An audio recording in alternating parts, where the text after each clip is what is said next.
दोस्तों इस क्वेश्चन के अंदर आप देखिए क्या कह रहा है आपका कि एक 5 ओम का रेजिस्टेंस है और नीचे आप पे क्या है, एक 3 का और 2 का, दोनों आपके सीरीज में हैं। तो इसका मतलब अगर आपका 3 ओम का रेजिस्टेंस है और एक आपका 2 ओम का रेजिस्टेंस है, तो ये 3 का हो गया और ये आपका 2 ओम का हो गया। इन दोनों का आपका टोटल कितना हो जाएगा? टोटल आपका होगा 5 ओम। इसका मतलब इसको हम फिर से कैसे ड्रॉ कर सकते हैं? यहां से हम इस डायग्राम को ड्रॉ कर सकते हैं कि भाई एक आपका 5 ओम का है और दूसरा भी आपका कितने ओम का है? 5 ओम का। ठीक है, ये दो रेजिस्टेंस आपके कनेक्टेड हैं, एक 5 ओम और दूसरा भी आपका कितने का? 5 ओम का।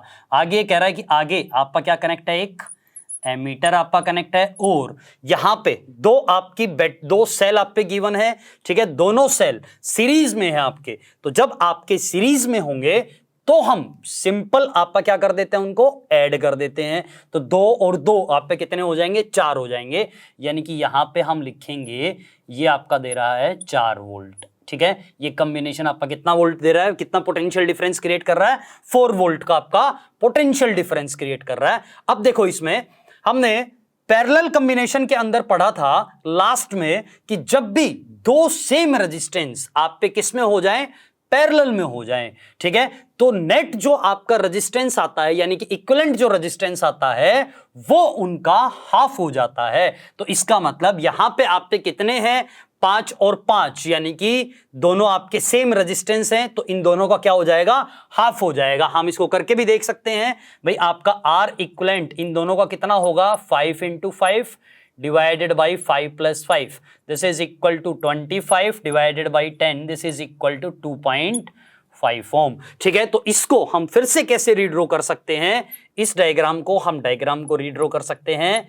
आपका 2.5 ओम तो आपका रेजिस्टेंस हो गया और यहां पे आपका एमीटर कनेक्ट है। एक आपकी, इसको हम रिप्रेजेंट कर देंगे अब आपका बैटरी से। ठीक है, तो एक आपकी बैटरी है और ये बैटरी आपके कितने वोल्ट की है? 4 वोल्ट की आपकी बैटरी हो जाएगी। अब एमीटर सीरीज में कनेक्ट है तो सीरीज में आपका करंट क्या रहता है? सेम रहता है। और यहां पे आपको गिवन नहीं है कि आपका एमीटर प्रैक्टिकल है या फिर आइडियल है। तो अगर हम क्या मान के चलेंगे? अगर गिवन नहीं है तो आपका आइडियल, यानी कि इसका रेजिस्टेंस हम मान लेंगे 0 है। ठीक है, तो इसका रेजिस्टेंस जब आपका 0 हो जाएगा तो यहां से जो करंट जाएगा वही करंट आपका यहां से आएगा, यानी कि 4 वोल्ट इसी के अक्रॉस आ जाएगी आपकी। और 4 वोल्ट अगर आपके इसके अक्रॉस आ जाएगी तो करंट थ्रू 2.5 ओम आपका कितना हो जाएगा? Voltage across 2.5 ohm divided by resistance कितना है? 2.5 ओम। ठीक है, यहां से 4 वोल्ट आपका है और 2.5 को हम लिख सकते हैं 5 × 2, तो ये आपका आ जाएगा 8/5 एम्पियर। और इसको हम फिर से आपका कैसे लिख सकते हैं?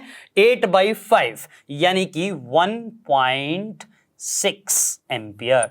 इतना आपका करंट फ्लो कर रहा है और यही करंट आपका किससे जाएगा? एमीटर से जाएगा। सो एमीटर क्या रीड करेगा? Ammeter reading will be 1.6 ampere. तो ये आपका हो जाएगा इसमें आंसर। अब बढ़ते हैं आपका अगले क्वेश्चन की तरफ। दोस्तों इस क्वेश्चन के अंदर आपको निकालना है इक्विवेलेंट रेजिस्टेंस किसके अक्रॉस? ए और बी के अक्रॉस।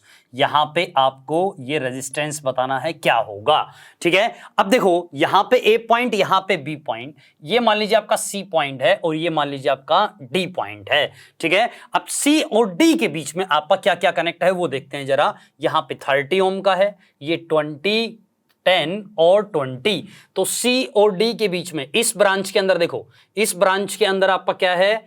तीनों रेजिस्टेंस आपके सीरीज में कनेक्ट हैं। तो यहां से आपका क्या हो जाएगा? इसको हम क्या लिख सकते हैं? 20 + 10 + 20, यानी कि आपका देगा 50 ओम। इस ब्रांच का हो जाएगा 50 ओम। अब इसको फिर से हम कैसे ड्रॉ कर सकते हैं? इसको हम फिर से ड्रॉ करेंगे। यहां पे आपका 10 ओम, ये आपका कितना? 30 ओम का, और ये आपका कितना? ये आपका 10 ओम। ये आपका हो गया। यहां पे सी और डी है और यहां पे आपने निकाला कि यहां पे आपका कितना है? 50 ओम का है। अब देखो 30 और 50 सी और डी के बीच में कनेक्ट हैं, तो इसका मतलब 30 और 50 आपस में क्या हो जाएंगे? पैरेलल हो जाएंगे। तो यहां से रेजिस्टेंस आपका देखेंगे, रेजिस्टेंस सी डी ब्रांच का आपका रेजिस्टेंस देख रहे हैं, तो यहां से आपका कितना आएगा? 30 इंटू 50 डिवाइडेड बाई 30 प्लस 50, तो ये आपका देगा 1500 डिवाइडेड बाई 80, ठीक है। और ये 150 डिवाइडेड बाई 8, तो यहां से आपका कितना आ जाएगा, एक जीरो से एक जीरो आपका कैंसिल आउट, और 8 आपका किस पे, ये आपका कैंसिल करेंगे 2 पे, तो यहाँ सॉरी 4 पे आपका कैंसिल आउट होगा, 2 पे आपका कैंसिल आउट होगा, तो 4 बचेगा, और यहां पे आपका आ जाएगा 75, तो 75 डिवाइडेड बाई 4, ये आपका कितना हो जाएगा, यहां पे 18.75 ओम, इतना आपका टोटल इस ब्रांच का रेजिस्टेंस आ जाएगा सी और डी का। यानी कि इस डायग्राम को अब हम फिर से कैसे बना सकते हैं, इसको हम फिर से बनाएंगे, ये आपका 10 ओम और ये आपका कितना, ये आपका 18.75 ओम, ठीक है, और यहां से आपका कितना हो जाएगा, ये 10 ओम का हो जाएगा, ठीक है। अब तीनों आप पे किस में आ गए हैं, सीरीज में आ गए, तो यहां से अब आपका रेजिस्टेंस किस में निकालेंगे, आर ए बी, क्योंकि सी और डी के बीच में तो आपने बता दिया अब एक ही है आपका सी और डी के बीच में, तो तीनों आप पे किस में है, सीरीज में है। This is equal to 10 plus 18.75, और ये आपका हो जाएगा 38.75 ओम, तो ये आपका आ जाएगा आंसर। अब जब आपको बोर्ड के एग्जाम में इसको लिखना है तो आपको बताना पड़ेगा यहां पे कि 20 ohm, 10 ohm and 20 ohm are in series, therefore their total resistance is this, ये इनका क्या हो जाएगा, टोटल रेजिस्टेंस हो जाएगा, दैट इज 50 ओम। अब आपको फिर बताना है कि 50 ohm and 30 ohm are in parallel, ठीक है, ये किस में कनेक्ट है, पैरेलल में कनेक्ट है, therefore their combination gives a resistance R C D, this is equal to this, ये आपको ऐसे डिफाइन करना है, और लास्ट में आपको लिखना है यहां पे कि 10 ohm 18.75 and 10 ohm are again in series, so their total overall resistance RAB it is given by this। इस तरीके से हम बता सकते हैं कि आपका टोटल रेजिस्टेंस कितना होगा, ठीक है। ये था आपका क्वेश्चन। अब बढ़ते हैं आपका अगले क्वेश्चन की तरफ। दोस्तों इस क्वेश्चन के अंदर क्या कह रहा है ये, if the lamps are both the same, इस डायग्राम के अंदर जो आपके लैंप दिखाए गए हैं, एक तो ये वाला लैंप है, लैंप 1, और ये मान लीजिए लैंप 2 है आपका, तो ये दोनों लैंप आपके सेम हैं, ठीक है। सेम का मतलब आपका क्या हुआ, पहले इसी लाइन का मतलब देख लीजिए, if both lamps are same, अगर दोनों लैंप्स आपके सेम हैं, if both lamps are same it means, इसका मतलब हुआ कि दोनों का रेजिस्टेंस बराबर होगा, यानी कि सेम का मतलब सेम मटेरियल के बने हुए हैं, इसका मतलब दोनों का रेजिस्टेंस क्या है, इक्वल है, means both resistances are equal, दोनों का रेजिस्टेंस आपका क्या है, बराबर है। यहां से फिर उसके बाद में आपका क्या रहा है कि A1 एमीटर है, ये रीड कर रहा है 0.5 एम्पियर, ठीक है, तो reading of ammeter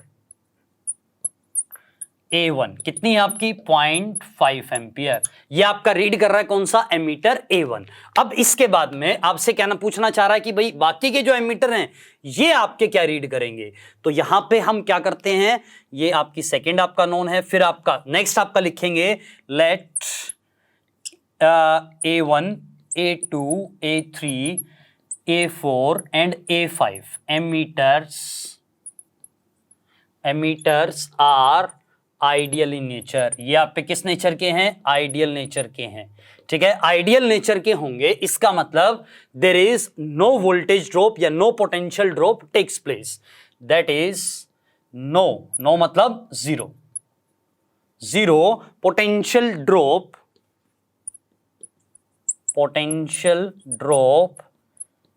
takes place across these emitters, इन एमीटर्स के अक्रॉस कोई भी पोटेंशियल ड्रॉप आपका नहीं होगा, ठीक है। अब देखो इसमें तो यहां से एमीटर आप पे क्या रीड करते हैं, करंट आपका रीड करेंगे, इसके बाद में A2 और A3 आपके सीरीज में है, A4 A5 आपके सीरीज में है, तो यहां से नेक्स्ट आपका देखो ammeter A2 and A3 are in series, यानी कि दोनों आप पे क्या रीड करेंगे, सेम आपका रीड करेंगे, that is both reads same amount of current. दोनों आपके क्या रीड करेंगे, बराबर करंट आपका रीड करेंगे, या फिर हम बोले इक्वल अमाउंट ऑफ करंट आपका रीड करेंगे। फिर सिमिलरली ऐसे ही ammeter A4 and A5 are in series. ये भी आप पे किसमें है, सीरीज में है। इसका मतलब that is both reads same amount of current. ये भी आप पे क्या रीड करेंगे, इक्वल करंट आपका रीड करेंगे A4 और A5। अब जरा हम यहां से देखते हैं, इस डायग्राम को फिर से बनाते हैं। तो इसका मतलब यहां पे आपके एमीटर तो प्रेजेंट है, लैंप को हम रिप्लेस कर देते हैं आपका रेजिस्टेंस से।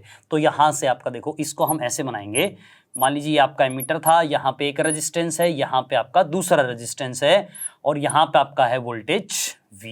ठीक है, इसका मतलब आपका ऐसा हुआ। अगर वोल्टेज ड्रॉप नहीं होगा, इसका मतलब इनका जो रेजिस्टेंस है ये भी आपका क्या है, जीरो। इसका रेजिस्टेंस जीरो, इसका भी जीरो, और इसका रेजिस्टेंस भी जीरो, और इसका रेजिस्टेंस भी जीरो। सभी का रेजिस्टेंस, सभी एमीटर का रेजिस्टेंस जीरो है। ठीक है, तो यहां से वोल्ट मीटर V आपका यहां पे है, तो यहां पे भी V आएगा, और यहां पे भी आपका क्या आएगा, V आएगा। यहां पे R है, तो यहां पे भी आपका क्या आ जाएगा, R आ जाएगा। तो सो करंट थ्रू लैंप 1 कितना आ जाएगा, current through R it is equal to V divided by I। ये आपका क्या हो जाएगा, करंट आपका कितना हो जाएगा, I it is equal to V divided by R। ठीक है, इस तरीके से ये आपका आ जाएगा करंट आपका किसके थ्रू, इसके थ्रू, और सेम करंट आपका इसके थ्रू आएगा। इसका मतलब अगर यहां से आपका करंट आ रहा है कितना, 2I। ठीक है, तो I यहां पे चला गया, I यहां पे चला गया, भाई I आपका यहां है और I ही आपका यहां पे है, क्योंकि दोनों का रेजिस्टेंस क्या है, बराबर है। यानी कि दोनों लैंप्स के अंदर या दोनों रेजिस्टेंस के अंदर इक्वल अमाउंट ऑफ करंट आ जाएगा। और इक्वल अगर आपका करंट आया तो इसका मतलब आपका क्या हो जाएगा, यहां से जो आपका करंट आ रहा है ये है आपका 0.5 ampere.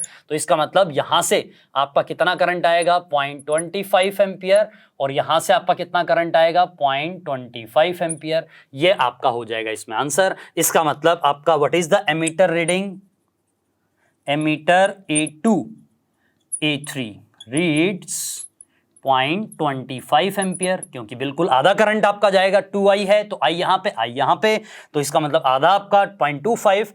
And ammeter A4 and A5 reads, ये आप पे क्या रीड करेंगे, बाकी का आपका करंट यानी कि 0.25 एम्पियर। तो ये आपका हो जाएगा इसमें आंसर। अब ये था आपका पैरेलल और सीरीज कनेक्शन से रिलेटेड कुछ क्वेश्चंस आपके। अब हम नेक्स्ट लेक्चर के अंदर देखेंगे कि आपके घरों के अंदर डोमेस्टिक कनेक्शन कौन सा होता है।